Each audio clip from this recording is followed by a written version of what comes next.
語言唔係限制，文化唔係距離，喺機場呢個世界交匯點當中，親切嘅服務就係最好嘅溝通方式。等我哋一齊見證禮賓服務係點樣打破疆域啊！我叫馬力啦，我英文名係 Malik Ruhab Ahmed， 我係巴基斯坦人，喺香港出世，而家係 Duty Manager 嚟嘅，22年入職。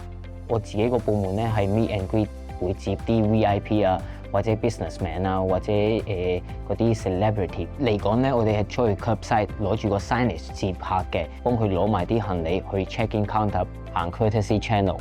半個鐘前咧就會帶個客去閘口 boarding。Arrival 咧就係喺閘口嗰度攞住個 signage 接個客，帶到佢過嚟 immigration 攞行李，行到 arrival hall 就帶佢去上車。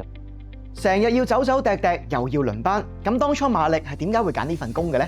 我自己嘅性格咧係中意跑嚟跑去嘅，我唔中意坐喺一個位做嘢。機場不停喺度會行嚟行去，我就諗咗過嚟機場做。考完DSE 就入咗去做 foundation 嘅，之後就升咗上去 aviation 嘅科啦 associate 嘅，之後就 bachelor degree。畢業之前咧，我有個 friend 介紹咗個 extra mile 俾我。extra mile 咧係幫啲 NCS 去揾工嘅。畢業之後咧就入咗嚟呢間公司做。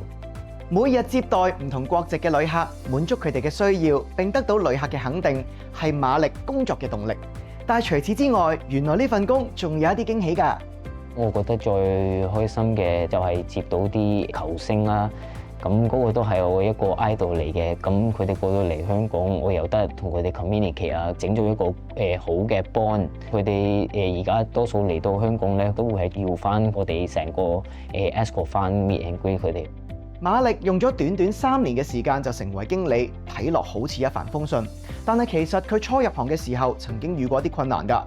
啱啱入職，我覺得行個機場咧會困難少少嘅，因為我哋帶住啲 permit 咧，我哋唔可以行錯地方啦。如果唔係張 permit 可以俾人 suspend。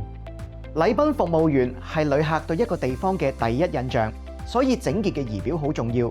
另外喺性格同談吐上都有啲要求㗎。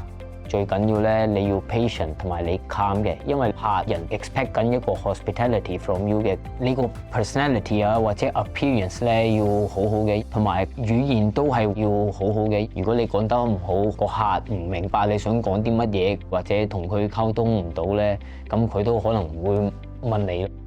咁之後嘅晉升階梯係點嘅咧？ agent 之後你可以升 senior agent 嘅，之後咧係 supervisor、assistant manager、duty manager。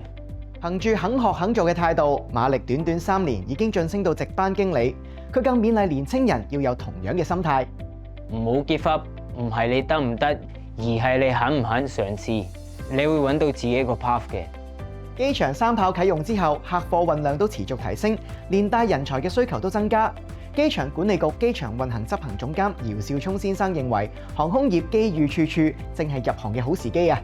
我哋每日咧差唔多有20萬嘅旅客經過，3跑我哋開咗之後咧，慢慢由20萬變咗30萬，帶嚟大量嘅旅客、大量嘅貨。而家機場大概7萬人做嘢，未來要超過10萬人。未來航空業嘅發展好快，國家把香港機場定位咧係國際航空樞紐，對人才嘅需求好強大。